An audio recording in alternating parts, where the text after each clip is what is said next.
மதிப்பிற்கும் மரியாதைக்கும் உரிய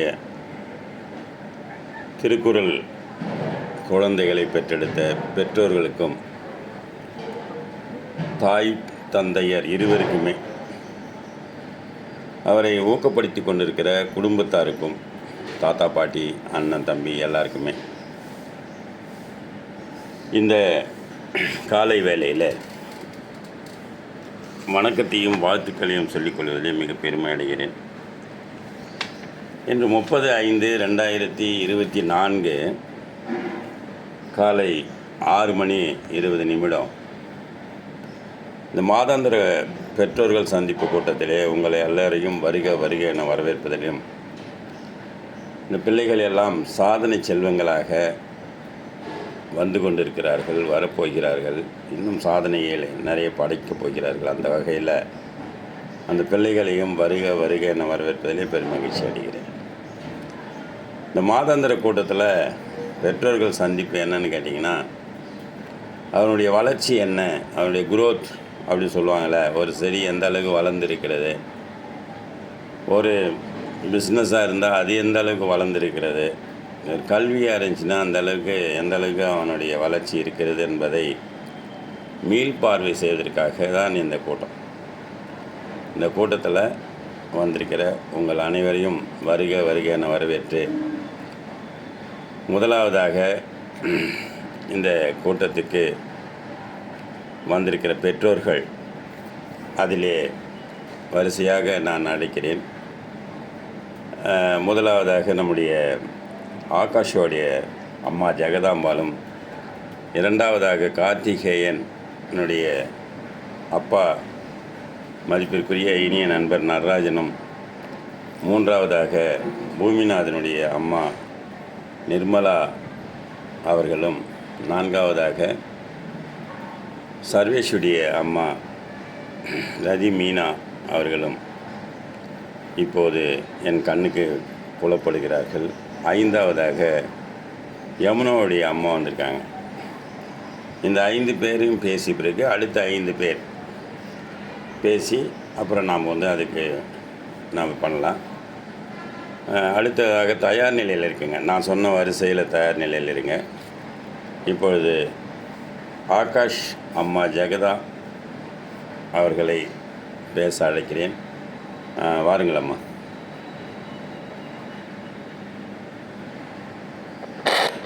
ஐயா, காலை வணக்கம். சொல்லுங்க. வணக்கம் ஐயா. வணக்கம். வணக்கம் வணக்கம் சொல்லுங்க. பிள்ளைங்க நல்லா படிச்சுக்கிட்டு தாங்க ஐயா இருக்காங்க. பெரிய தம்பி 5 அதிகம் ஒப்பிச்சிடுறாங்க ஐயா. சின்ன தம்பி 2, 1 அந்த மாதிரி தாங்க ஐயா ஒப்பிக்கிறான். சரி. அப்புறம் பெரிய தம்பி எழுதுனதை டெய்லி ஒவ்வொரு அதிகாரம் படிச்சதை பார்க்காம எழுதி பாக்குறாருங்க ஐயா. ஓ, எழுத வேற ஆரம்பிச்சிட்டீங்களா? பெரிய ஆள் தான் நீங்க. ஒரு 22 அதிகாரம் எழுதி வச்சிருக்காங்க ஐயா. சரி சரி சரி. நீங்க அதை மொத்தமா எழுதி காமிச்சிங்கன்னா நம்முடைய குழந்தைகள் ராமசாமி ஐயா அவர்களுக்கு ரொக்க பரிசாக ரூபாலாம் அனுப்ப சொல்லுவார். நான் அப்போ அனுப்புகிறேன். பரிசாக இல்லைங்கய்யா, நல்ல மனப்பாடம், நல்ல ஞாபக சக்தி மனசுல நிக்கணும் அப்படிங்கிறதுக்காக சாந்தியம்மா தாங்க இந்த யோசனையை கொடுத்தாங்க. ஆமா, ஒரு தடவை எழுதி பார்க்கறது 100 முறை படிப்பதற்கு சமம் அப்படின்னு சொல்லிட்டு டெய்லி ஒவ்வொரு பிழை இருந்தாலும் பரவாயில்ல எழுதி பாருங்க அப்படின்னு சொன்னதுனால தம்பி எழுதிட்டு இருக்க, டெய்லி ஒவ்வொன்னு எழுதிட்டு இருக்காங்க ஐயா. நல்லது. இந்த விடுமுறை நாட்கள்ல ரொம்ப ஒரு நாள் கூட மாத்திருக்கீங்க. ரொம்ப சந்தோஷம். 70 நாட்களுமே 2 குழந்தைகளுக்குமே மிகுந்த பயனுள்ளதா மாத்திக்கிட்டோங்க ஐயா. நல்லது நல்லது. வாழ்த்து. ஒரு நாள் கூட அனாவசியம் வீணாக்கலைங்க ஐயா. நல்லது. காலையில 6 மணிக்கு. உங்க பெரிய பையனுடைய பேர் என்ன? ஸ்ரீ ஆகாஷ் நந்தகுமார். அவன் எத்தனை முடிச்சிருக்கான்? 133 முடிச்சாச்சுங்க ஐயா. 110 அதிகாரம் தரவா சொல்லுவாங்க ஐயா. அந்த மீதி 23 அதிகாரமும் முதலடி சொன்னீங்கன்னா சொல்லிடுவாங்க ஐயா. இப்பயும் செய்யலாம். சரிங்களா? நான் சொல்றது என்னன்னு கேட்டீங்கன்னா, இப்போ ஒரு எண் சொன்ன உடனே அந்த எண்ணை சொல்லி அதனுடைய தலைப்பை சொல்லிட்டு உள்ளே போயிட்டு அந்த 10ஐயும் யாருடைய உதவியும் இல்லாமல் சொல்கிறான் பாருங்க, அதுதான் முழுசாக முடிச்சதா அர்த்தம். நீங்கள் எந்த அளவுக்கு பண்ணுறீங்களோ சிறப்பு. அதுமாரி நீங்கள் சின்ன பையன் பேர் ஸ்ரீ நித்திஷ் நந்தகுமார். அவன் எத்தனை படிச்சிருக்கான்? ஐயா சரளமா 25 அதிகாரம் சொல்லுவாங்க ஐயா. ம் 72 வரைக்கும் ஓரலா படிச்சிருக்கிறாங்க ஐயா. 73 வரைக்கும் ஒவ்வொரு அதிகாரமா என்கிட்ட சொல்லிட்டு படிச்சிருக்கிறாங்க ஐயா. ரொம்ப நன்றிம்மா. ஒரு தனித்துவம் மிக்க தாயாக உன்னை நான் பார்க்கிறேன். ரொம்ப அப்படி சந்தோஷம். இல்லைங்க ஐயா. அடுத்த அடுத்த தனித்துவமிக்க ஆசிரியராக உங்களை நாங்கள் பார்க்கிறோம். இல்ல, இல்ல, அது இருக்கட்டும். என்ன கேட்கறது திருவள்ளுவர் இல்லைங்கய்யா, திருவள்ளுவரை விட தன்னை அதிக முறை திருக்குறளை தன்னை படிச்ச பெருமை உங்களுக்கு தாங்க ஐயா இருக்கும். அவர் ஒரு தடவை எழுதிட்டு படிச்சாரா இல்லையான்னு கூட யாருக்கும் தெரியாதுங்க ஐயா. ஆனா அதிகமா படிச்சது நீங்களா தாங்க ஐயா இருக்கும். அதை தாண்டி தோன்றின் புகழோடு தோன்றுக அக்திலார் தோன்றலின் தோன்றாமை நன்று. அது உங்களை பார்த்து கத்துக்கணுங்க ஐயா. நன்றி நன்றி அந்த வணக்கம். குரலுக்கு பெருமை சேர்க்கிற விதமா நீங்க இருக்கிறீங்க ஐயா. உங்களை பார்த்து நாங்க கத்துக்கணுங்க ஐயா. நன்றி. இன்னும் கூட நிறைய பிள்ளைகள் உங்கள் மூலியமா நிறைய பிள்ளைகள் இந்த சாதனை ஏற்றணும். இது இல்லைங்கய்யா, ஒரு 4-5 குழந்தைங்க கிட்ட சொல்லிருக்காங்க ஐயா. ஒவ்வொருத்தரா சேர்த்து விடுறேன் தாங்க ஐயா சொல்லிருக்காங்க. நான் என்னால முடிஞ்ச வரைக்கும் மத்த குழந்தைங்களுக்கும் சொல்லிக்கிட்டு தாங்க ஐயா இருக்கேன். இல்லை நான் கேட்குறது என்னன்னா, அறிவார்ந்த பிள்ளைகள், அக்கறை உள்ள பெற்றோர்கள், இவங்களுக்கு மட்டும் சொல்லுங்கள். நீங்கள் எல்லாருக்கும் கண்டிப்பாங்க ஐயா. சொன்னீங்கன்னா யாருக்கு ஆகாது. சரிங்களா? உங்களுக்கு யார் ஓட்டு போடுவாங்கன்னா எல்லாருமே போட்டுற மாட்டாங்க, எல்லாருமே போட மாட்டாங்க. சரிங்களா? அதனால் நாம் இதுக்கு விளம்பரம் கிடையாது, இது வணிக நோக்கமும் கிடையாது. சரிங்களா? ரொம்ப நன்றி, வணக்கம், வாழ்த்துக்கள். அடுத்ததாக என்னுடைய இனிய நண்பரும் கார்த்திகேயன், அமுதா உடைய கணவரும் அபிராமியோட தந்தையும் பிரபல பேச்சாளர் காருண்யாவுடைய தந்தையும் ஆகிய நடராஜன் ஐயா அவர்கள். அவரும் நல்லா பேசக்கூடியவர் தான், பேச்சாளர். பல பட்டிமன்றங்கள், பல வழக்காடு மன்றங்கள், பல சொற்பொழிவுகளை ஆற்றியவர். அவர் தான் அடுத்த ஒருங்கிணைப்பாளராக போகணுன்னு நான் நினச்சிக்கிட்டு இருக்கேன். ஏன்னா ஒரு குடும்பத்தை எல்லாத்தையும் முடிச்சுட்டு அடுத்தவங்கிட்ட வந்துடணும். ஏன்னா அவங்க 2 நாள் பண்ணால் கூட மீதி நாள்லாம் அந்த பிள்ளைகள் பண்ணிவிடுவாங்க. அவர்களை வருக நான் வரவேற்று பேச அழைக்கிறேன். வாருங்களையா. ஐயா வணக்கம். வணக்கம் ஐயா. ஐயா வணக்கம். வணக்கம், வாங்க. காலை வணக்கம். கார்த்திகேயன் தொடர்ந்து ஒரு அதிகாரம் பண்றாரு. 52 பண்ணிட்டாரு. திருப்புறதுலதான் கொஞ்சம் இது பண்ணி 15 அதிகாரம் தரவா சொல்றாரு. அவரை தொடர்ந்து தயார்படுத்திட்டு இருக்கிறாங்க ஐயா தங்களுடைய வழிகாட்டுதலின்படி. வேற அவர் ஏதாவது பண்ணா எங்க சொல்லலாம், ஒன்றும் பிரச்சனை இல்லை. நாங்கள் அதை திருப்பி ஏன்னா ஒரு 500 அதிகாரம் ஒரு குழந்தை சொல்றான்றதெல்லாம், 50 அதிகாரம் சொல்றான்றதெல்லாம் பெரிய விஷயம். அது நான் 500ன்றது மிகப்பெரிய இலக்கு. அதுலேயும் பல இலக்கியங்களை படிக்கக்கூடிய ஆற்றல் பெற்றுடுவான். ரெண்டாவது, இந்த சின்ன வயசில் அந்த பயங்கரமான நினைவாற்றல் வந்துடும். அதுதான் நினைவாற்றல் வந்துடும், படிக்கணும்னு தோணும். வள்ளுவனை தொட்டு விட்டால் அவன் நல்ல அறம் சார்ந்த வாழ்க்கையை வாழ்வான். அதனால் நல்லா கொண்டு போகிறீங்க. அதே மாதிரி அவருடைய செயல்பாடுகள்லாம் ரொம்ப பிரமிக்கத்தக்க வகையில் இருக்குது. உலகமே பார்க்குது. அந்த நடுப்பகுதியை எடுத்துகிட்டு போகிறது, முதல் பகுதியை எடுத்துகிட்டு போகிறது, கடைசி பகுதியாக இருந்தாலும் அவன் ரொம்ப சிறப்பாக பண்ணுறான். யாரை கூட்டணும், யாரை கூப்பிடணும் அப்படிங்கிறதுலாம் ரொம்ப சிறப்பு. என்னுடைய வாழ்த்துக்களை சொல்லிடுங்க. அதாவது நிறுத்தக்கூடாது, இடைநிறுத்தம் பண்ணிடக்கூடாது. பண்ண மாட்டேங்குன்னு தெரியும் எனக்கு. ஆமாம், அதை முடிச்சு அதை இந்த ஆண்டு அந்த பள்ளிக்கும் அந்த ஊருக்கும் அந்த மாவட்டத்துக்கும் பெருமை சேர்க்கிற வகையில் தமிழிச்சத்துறையில் போய் ஒப்பிக்கணும்னு வாழ்த்துறேன். ரொம்ப நன்றி. வேறு ஏதாவது சொல்கிறதா சொல்லுங்கள். வேறு ஏதாவது சொல்கிறதா சொல்லுங்கள்.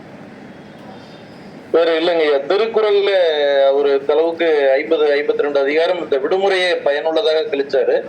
இன்னும் கொஞ்சம் வேகமா செய்யலாம். அதை அவரை நாங்க இனி துரிதப்படுத்தி விரைவில் அவர் நிறைய முழுவதுமாகவே தங்களுடைய வழிகாட்டுதலின்படி அவர் அனைத்தையுமே படித்து மனனம் செய்து ஒப்பிக்கின்ற அளவுக்கு தயார் செய்வோம் என்ற ஒரு உறுதியினை தங்களுக்கு தெரிவிக்கிறாங்க ஐயா.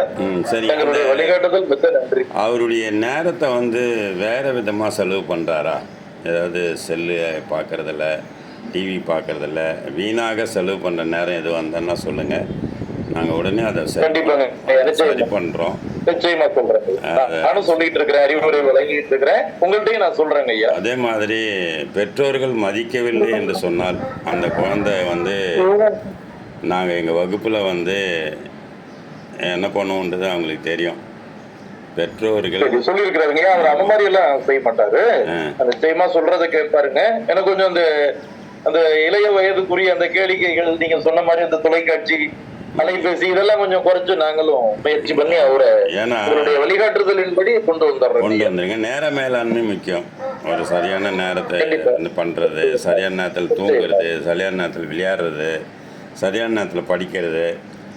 அப்படி இல்லைன்னா நீங்கள் உங்களுக்கு மதிக்கலைன்னா எங்ககிட்ட சொல்லுங்கள், சரிங்களா? நன்றி நன்றி, வணக்கம், வாழ்த்துக்கள். நன்றி நன்றி. அடுத்ததாக வரிசையில் யார்? பூமிநாதன் அவங்க அம்மா நினைக்கிறேன். நிர்மலா வாங்க வாங்க. வணக்கம். பூமிநாதன் வந்து தமிழ் எழுத்து கூட்டி படிக்கவே தெரியாது, எழுத்தே என்னன்னு சொல்ல தெரியாது இருங்க. விடுமுறை நல்லா உட்காந்துங்க, நல்லா உட்காந்துங்க. ஆனா இப்ப அவனே என்ன எழுத்துன்னு எழுத்து கூட்டி படிக்கிற அளவுக்கு வந்துட்டான். சரிங்க, சரியா உட்காந்துங்க. உங்க முகம் பாதி தான் தெரியுது, மீதி தெரியல. சொல்லுங்க.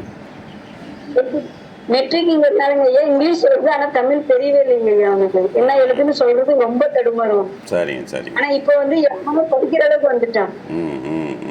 அதுக்கெல்லாம் திருக்குறள் தான் காரணம். 10 அதிகாரம் முடிச்சிருக்கிறாரு. சரிங்க சரிங்க ஐயா, அதுக்கெல்லாம் திருக்குறள் தான் காரணம். சரி, ரொம்ப விடாமல் கொண்டு போங்க. இதில் என்ன காரணம்னு நீங்கள் தெரிஞ்சுக்கிட்டு இருப்பீங்க. நம்ம பிள்ளைய வந்து பள்ளிக்கூடத்துக்கு அனுப்பிச்சிட்டோம், பள்ளிக்கூடம் பார்த்துக்கோன்னு சொல்லிட்டு உட்காந்துட்டு இருந்தீங்க. எல்கேஜி, யூகேஜி, ஃபஸ்ட் ஸ்டாண்டர்டு எல்லாமே அப்படி தான் பண்ணியிருப்பீங்கன்னு நான் நினைக்கிறேன். நீங்கள் முதல்லேருந்தே வந்து தமிழை வந்து அவனுக்கு நீங்கள் சொல்லி கொடுத்து கொஞ்சம் நேரம் இப்போ உட்கார ஒரு அரை மணி நேரத்தை அப்போ உட்காந்துருந்தீங்கன்னா அவன் பெரிய ஸ்காலராக வந்திருப்பான் இல்லைங்களா? இதை வந்து நீங்கள் இப்போ உணர்றீங்களா? அதே மாதிரி இடைநிறுத்தம் பண்ணாமல் அந்த திருக்குறள் முழுமையாக முடிக்கிறதுக்கு என்னென்ன வழிகள் இருக்கோ அதை பண்ணுங்கள், சரிங்களா? அடுத்ததாக நம்முடைய சர்வேஷுடைய அம்மா சர்வேஷ் இருக்கானா? சர்வேஷ், ரதிமீனா. வணக்கம், வாங்க சொல்லுங்க. சர்வேஷ் பாத்தீங்கன்னா யூகேஜி முடிச்சுட்டு ஃபர்ஸ்ட் ஸ்டாண்டர்ட் போறான். இப்ப 64 அதிகாரம் முடிச்சிருக்கிறான். 50 அதிகாரம் நல்லா வந்து எந்த அதிகாரத்தோட தலைப்பு கொடுத்தாலும் ஃபர்ஸ்ட் லைனை கொஞ்சம், ஏன்னா அந்த சின்ன பையங்கிறதுனால 5 வயசுங்கிறதுனால ஒரு அதிகாரத்தோட பேரை சொல்லிட்டு முதல் சீரை மட்டும் அடியை மட்டும் எடுத்து கொடுத்தோம்னா அந்த அதிகாரத்தை ஃபுல்லாவே முடிச்சு கொடுத்துருவான். ரொம்ப நன்றி, ரொம்ப நல்லா பண்ணுறான். அவன் சின்ன பையன்லாம் கிடையாது, நான் வச்சிங்க. இதோட இலக்கிய இளமாரெல்லாம் உங்களுக்கு நான் அறிமுகப்படுத்துகிறேன். இன்னும் வரல, அவங்க வீட்டுக்கு போயிருக்காங்க, பாட்டி ஊருக்கு போயிருக்காங்க. ரெண்டாவது அந்த பிள்ளைகள்லாம் வந்து முடிச்சிட்டாங்கன்றதால உள்ளே வரல, அதனால் நான் அனுப்ப வந்து பண்ண சொல்கிறேன். அவங்களுடைய காணொலி இருந்தால் போடுறேன். எல்கேஜிலே 1330 பேரையும் ஏறக்குறைய 200 பள்ளி பண்ணியிருக்காங்க. விளையாட்டுத்தனமா இருக்கிறதுனால காலையில அந்த தூக்கத்திலேயே ஐயா வந்துட்டார் அப்படின்னு சொன்னோம்னா அந்த 6 மணிக்குள்ள வந்து கிளாஸ் அட்டன் பண்ணணும் அப்படிங்கிற ஒரு இதுக்கு வந்துட்டான். சரி சரி. எல்லாமே விளையாட்டு மட்டும் இல்லாம. இரண்டாவது இவன் படிக்கிற பள்ளிக்கு நன்றியை தெரிவிச்சுக்கிறேன். ஏன்னா வந்து அங்கதான் அவங்க வந்து திருக்குறள் போட்டி, பாரதியார் கவிதை போட்டி, பேச்சு போட்டி இப்படி எல்லாம் அவங்க கொண்டுட்டு வந்ததுனால வந்து எல்கேஜிலேயே பாத்தீங்கன்னா ஒரு 3 அதிகாரம் போட்டி வச்சிருவாங்க. நல்லது நல்லது நல்லது. அந்த பள்ளியில் இன்னும் நிறைய பிள்ளைகள் இருந்தாங்கன்னா அந்த பள்ளிகளுக்கெல்லாம் வழிகாட்டுங்க, அடையாளம் காட்டுங்க. இந்த மாதிரி ஒரு வகுப்பு இருக்கு, நீங்கள் வாங்க அப்படின்னு சொல்லிட்டு சொல்லுங்கள், சரிங்களா? ஆமாம், இடைநிறுத்தம் பண்ண மாட்டீங்க, நீங்கள் பாதி கிணறு தாண்டி போயிட்டீங்க, அருமையாக செஞ்சிருவீங்க. நன்றி, வணக்கம், வாழ்த்துக்கள். அடுத்ததாக கிஷாவோட அம்மா சொல்லுங்க. கிஷா, நல்லா உட்காருங்க. கிஷா, யமுனா அவங்களுக்கு வழி விடு, அவங்களுக்கு மட்டுமே வழி விடுங்க, நவருங்க. உங்க அம்மா மட்டுமே மகன் தெரியுற மாதிரி பண்ணு. ஐயா வணக்கம். வணக்கம், சொல்லுங்க. ஐயா கிருஷா, யமுனா எனக்கு ரொம்ப ரொம்ப பெருமைப்படுற வகையில எனக்கு ரொம்ப சந்தோஷத்தை கொடுக்குறாங்க ஐயா. சரி, அப்புறம் லக்கி தரணும் நீஹாஸ்டியும் வந்து இது வந்து ரினியூவல் ஆயிட்டாங்க ஐயா. எனக்கு ரொம்ப வருத்தமா இருந்தது அதுல. அதுக்கு என்கிட்ட சொல்லி மற்றபடி இல்லையா அவங்கள நான் எவ்வளவு கேன்வாஸ் பண்ணாலும் அவங்களுக்கு வந்து அந்த விளையாட்டு புத்தியை விட சப்ஜெக்ட் ஒர்க் இருக்கு, என்னால அது பண்ண முடியாது, இது பண்ண முடியாது, இது ஹார்ட் ஒர்க் பண்ணணும், அது பண்ணணும் அப்படின்னு இப்ப பயப்படுறாங்க. இல்லை இல்லை அதெல்லாம் ஒன்றும் இல்லை. நீங்கள் வந்து இந்த மோகன் ஐயா உங்கள் வீட்டுக்கு கூப்பிட்டு இருங்க.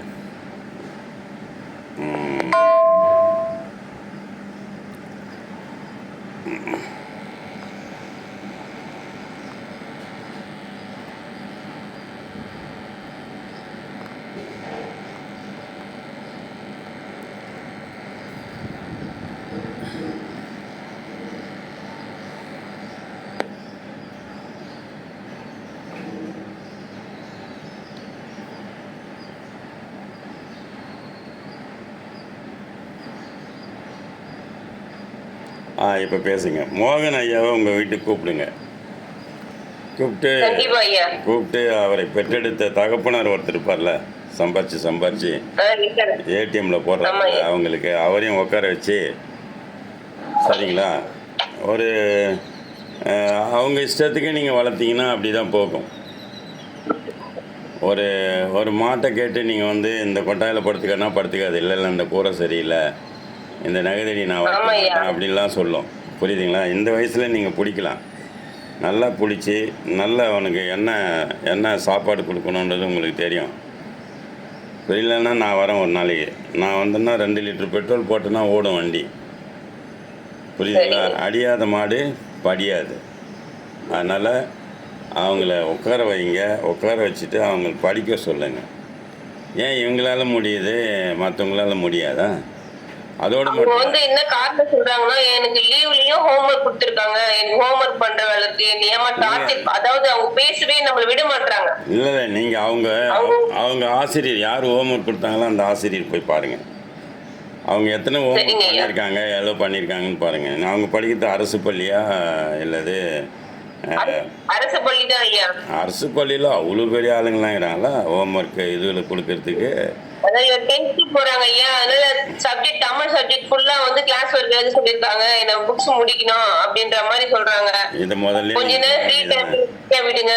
ஏங்க இதை முதல்ல சொல்ல வேண்டியதானே? 9th 10th பசங்களும் திருக்குறள் படிக்கவே நான் அனுமதிக்க மாட்டேன். அவங்க தேவையே கிடையாது. எனக்கு தேவையானது 5ஆம் வகுப்பு 6ஆம் வகுப்புக்குள்ளே படிக்கிற பிள்ளைகள் தான். சரிங்களா? அவங்கள விட்டுருங்க. அவங்க இந்த இதுக்குள்ளே கொண்டு வராதீங்க. இவங்க வேற உலகம், அவங்க வேற உலகம். பொறுத்தவரைக்கும் மெமரி பவர் நல்லா இருக்கு ஐயா. ஒரு முறை படிச்சால்னா அப்படியே சொல்லிடுவோம் ஐயா. நெக்ஸ்ட் டைம் பார்க்கணுன்ற ஒரு மைண்ட் செட் இருக்காது. இது உன்ன மாதிரி 100,000 பேர் நான் பார்த்துருக்கேன். 10,000 பேரண்ட்ஸ் சொல்கிற வார்த்தை இது உங்கள் அம்மா சொல்கிற வார்த்தை. இது அப்படி கிடையாது. எல்லா அம்மாக்களையும் என் பையன் நல்லா படிப்பான், நல்லா ஒரு முறை படித்தானா பண்ணிவிடுவான், அப்புறம் அவங்ககிட்ட நிறைய விஷயம் இருக்குது, எல்லா பேராசிரியும் சொல்கிறதா, எல்லா தமிழாசிரியும் சொல்கிறதா. நீங்கள் ஹவுஸ் ஒய்ஃப்ன்றதை இன்னும் அதிகமாக சொல்லலாம், தப்பில்லை. அதனால் நன்றி, வணக்கம், வாழ்த்துக்கள். இன்னும் இந்த பிள்ளைகளை மட்டும் நீங்கள் கொண்டு வந்து அடுத்த ஆண்டு திருவண்ணாமலைக்கு வந்து தமிழச்சுத்துறையில் படிக்கிற மாதிரி கொண்டு வரணும். சரிங்களா? ரொம்ப நன்றிம்மா. உங்கள் பேர் சொல்லுங்கள். உங்கள் பேர் சொல்லுங்கள். உங்கள் பேர் என்னது? தேன்மொழி. ஆனால் உங்கள் பேர்லாம் ஞாபகம் இருக்காது. காரணம் என்னென்னா, நீங்கள் ஒரு நாள் கூட இந்த பிள்ளைகள் பக்கத்தில் உட்காந்து என்ன பண்ணுறாங்க ஏது பண்ணுறாங்கன்னு பார்த்தாங்கன்னா தான் அவங்களுடைய பேர் எங்களுக்கு பதியும். டெய்லி மனப்பாடம் பண்றாங்க ஐயா. மனப்பாடம் பண்ணி டெய்லி குரல் இப்போ ஒப்படைச்சு எழுதுறாங்க ஐயா. சரி, இப்போ சொல்லுங்க, அவங்க பேர் சொல்லுங்க. யார் உங்கள் குழந்தைங்க பேர் சொல்லி எத்தனை பண்ணியிருக்காங்கன்னு சொல்லுங்க. அடுத்த மாதம் நீங்கள் எத்தனை சொல்கிறீங்கன்னு நாங்கள் பார்ப்போம். இதே காணொலியே உங்களுக்கு போடுறோம். சொல்லுங்கள், எத்தனை பண்ணுறாங்க? கிருஷ்ணா 17 அதிகாரம் ஐயா. சரிங்க. யமுனா வந்து 20 அதிகாரம் படிச்சிருக்காங்க ஐயா. மொத்தமே வந்து மனப்பாடமா சொல்றாங்க ஐயா. எந்த குரல் கேட்டாலும், எந்த அதிகாரம் முதல் வார்த்தை கேட்டாலும். நன்றி, வாழ்த்துக்கள். இதை ரொம்ப சந்தோஷப்படுறேன். நான் ஆவணியாபுரம்னு ஒரு கிராமத்தில் இருந்து இந்த பிள்ளைகள் எவ்வளோ படிக்கிறாங்க, லீடராகவும் இருக்காங்க. அதுதான் பெரிய விஷயம். ரொம்ப நன்றி, வணக்கம், வாழ்த்துக்கள்மா.